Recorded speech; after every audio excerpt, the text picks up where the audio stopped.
Welcome to June, and this is the first Business Spotlight in June. I'm really looking forward to catching up with Andy from Stencil, who I interviewed, oh gosh, over a year ago now. So it'd be great to actually find out what's happening. But first of all, Andy, tell us all about your business.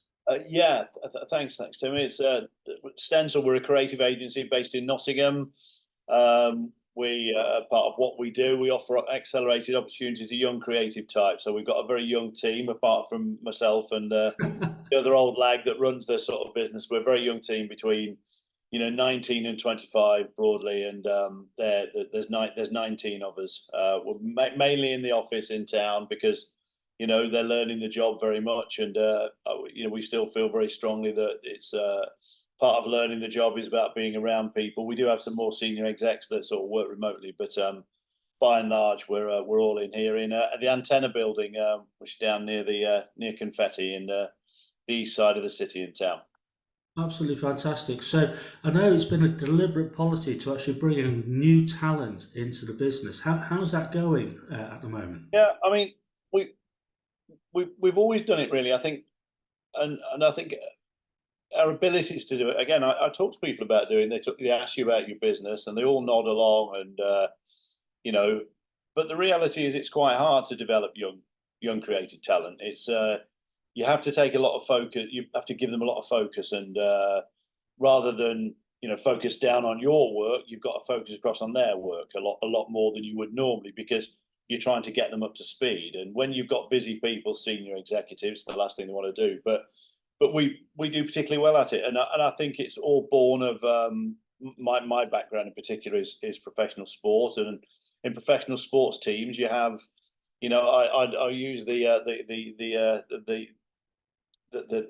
comparison of Alexander Trent Arnold when he came into Liverpool side at 16, and James Milner at 105, playing down the other side of the field, and neither cares whether they're 62 and neither cares whether they're 16, and that's professional sport. I don't think recreational sport's the same, because it tends to be people with shared ages and shared mindsets and things like that that makes those teams. But professional teams, it's always like that, old lags and younger people, and so it just gives you a confidence to work with them because you're just used to doing it. And I genuinely believe that people giving support and encouragement will, if you identify them as having enough talent, they'll get there.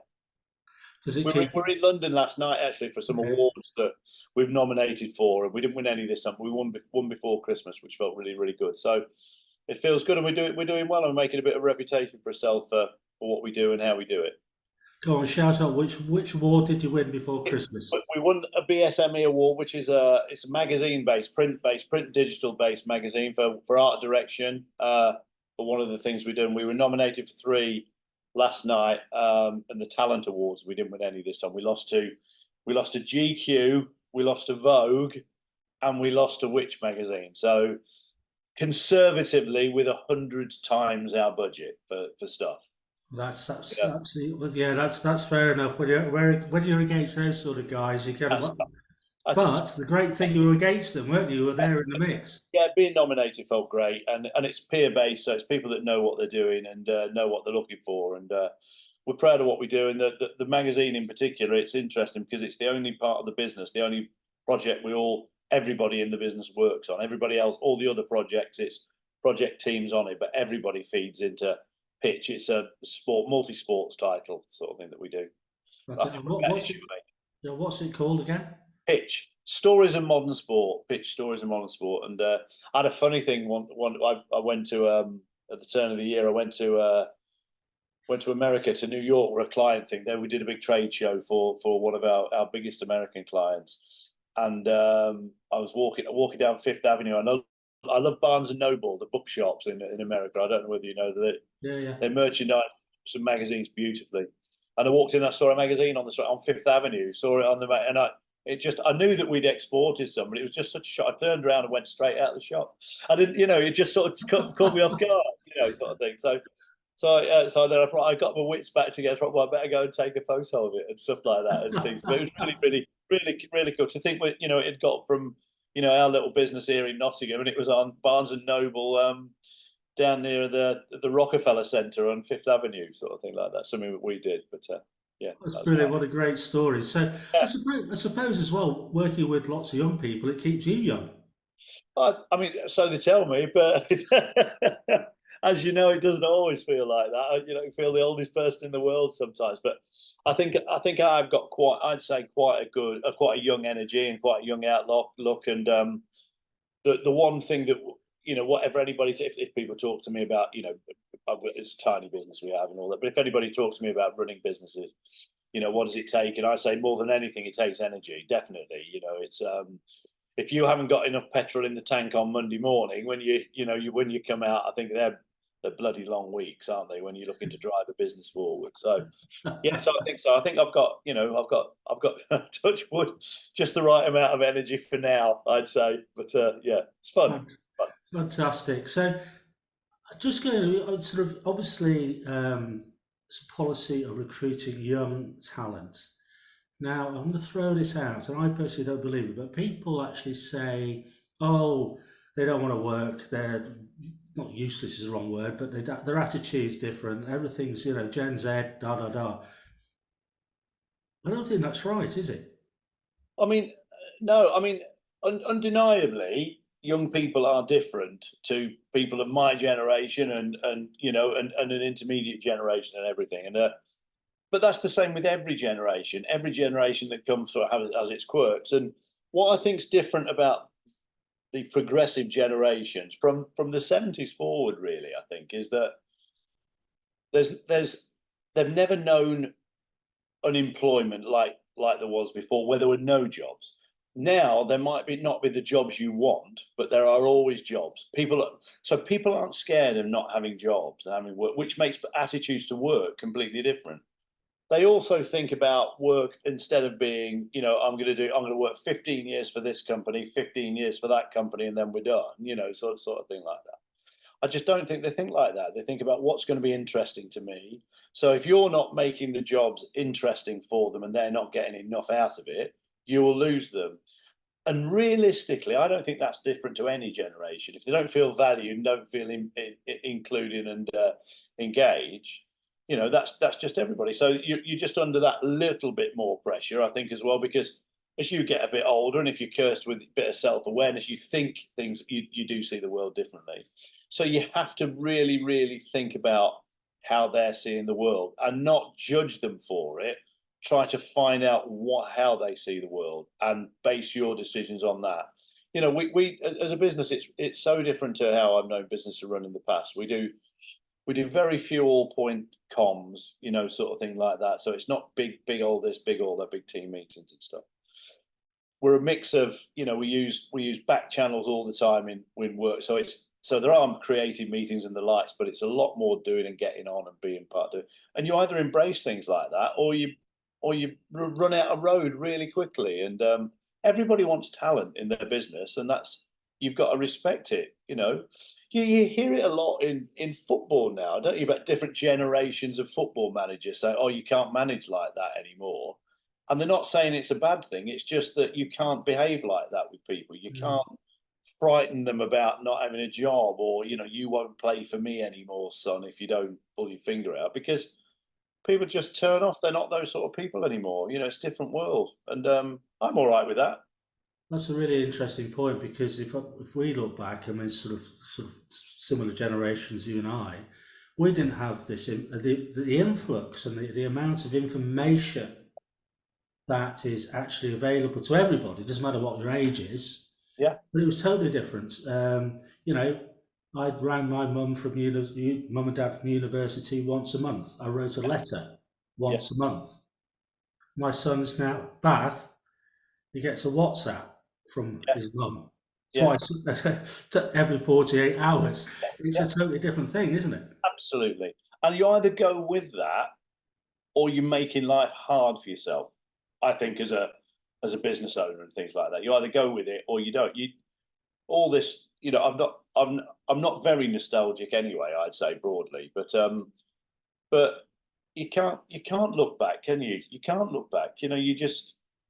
Because the world's going on at such a pace, and it is a different world. You just try to find your place in that and how you're going to manage in that world, you know, with those kids, and we do pretty well with them, and we're lucky that they're super talented. We get really top end kids from Confetti here in Nottingham and NTU, and they have a real impact on our business. Real impact.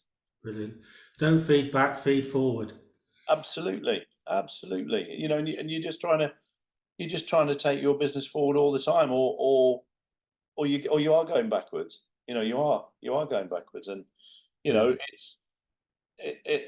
it's tough. You know, it's tough out there to do it, but that's how you've got to find that mindset, that you know, that progressive mindset, and work with the young people in the business, because there's a hell of a lot more of them than there are me. You know, so I can't multiply my hours up. I can't do any more hours, but we can get the hours in these young people. You know, and that's so you've got to give them the information and the encouragement to take it forward, take their careers forward, and hopefully with us, you know, hope they'll stay with us forever. You know, Brilliant. Absolutely fantastic. So I mentioned earlier, we had a chat a year or so ago.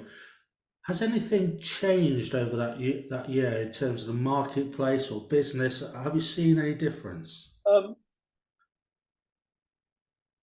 no, I mean I think we're a relatively immature business in terms of we're only been around 7 years, and I liken every year to a lap of the track, really. You know, and the cumulative effect of going around the track a bit more, as you touch on more people in your orbit, you have more opportunities of them being on you being on their radar and them being on your time frame. You know, so things happen. So the biggest difference is, I think before we spoke last time, I'd done a Goldman Sachs course, which is a huge mentoring program, and creating a formal business plan has been hugely influential on us in terms of helping me think about market segmentation and things like that, where our clients sit and what they are and what they look like and what they do, which has really helped us understand the clients and how we, you know, how our proposition works with them. You know, most people are broadly, you know, that we do particularly well with health tech and tech clients, and they're broadly progressive businesses. They like our purpose around young people, so that resonates with them. You know, they respect talent and they respect creativity, because generally they're not in an industry that's by and large super creative, so they respect it from an outside resource or thing like that. So that's really helped us focus and shape what we do to feed into that, to help us really drill down on businesses where we can have a big impact and can turn into longer term clients. Brilliant. And so what do you see as the challenges going forward? I just think, just because I'm a ticking clock, you know, at my age, it's maintaining progress and maintaining the pace of progress. You know, if I was I'd be very happy where we were if I was in my 30s, you know, sort of thing like that. But I know, you know, just the way the world is, that you know, you get older and older and older. People see you as older and older and older, and your mindset hasn't changed. But I know people around meeting tables want to see people like themselves around it. So I know I need to make myself obsolete. So it's really important that we stay on track in terms of keeping pace with my decline, as it were. Absolutely fantastic. So, the final question: looking into your crystal ball, what's going to happen in 2025? 2025. Do you know what I think? What will be interesting is, on a local politics level and the likes, a change of government might make a big difference in Nottingham. We've had quite an entrenched and beleaguered city council here, so I don't know how often you go into Nottingham. It's a technical phrase you're probably not familiar with, but it's on the bones of its arse in town. So I think if there's a change of government, something good might happen for the city like that we haven't had for a while. So I'm looking forward to what sort of an impact on a local level that might have on our city. Elsewhere, I do think change of government after a long period of government is always interesting. Yeah, absolutely brilliant. So we'll end on that note, Andy. That's absolutely fantastic. Some great shares, some great learning for everybody there. Andy, thanks so much for your time.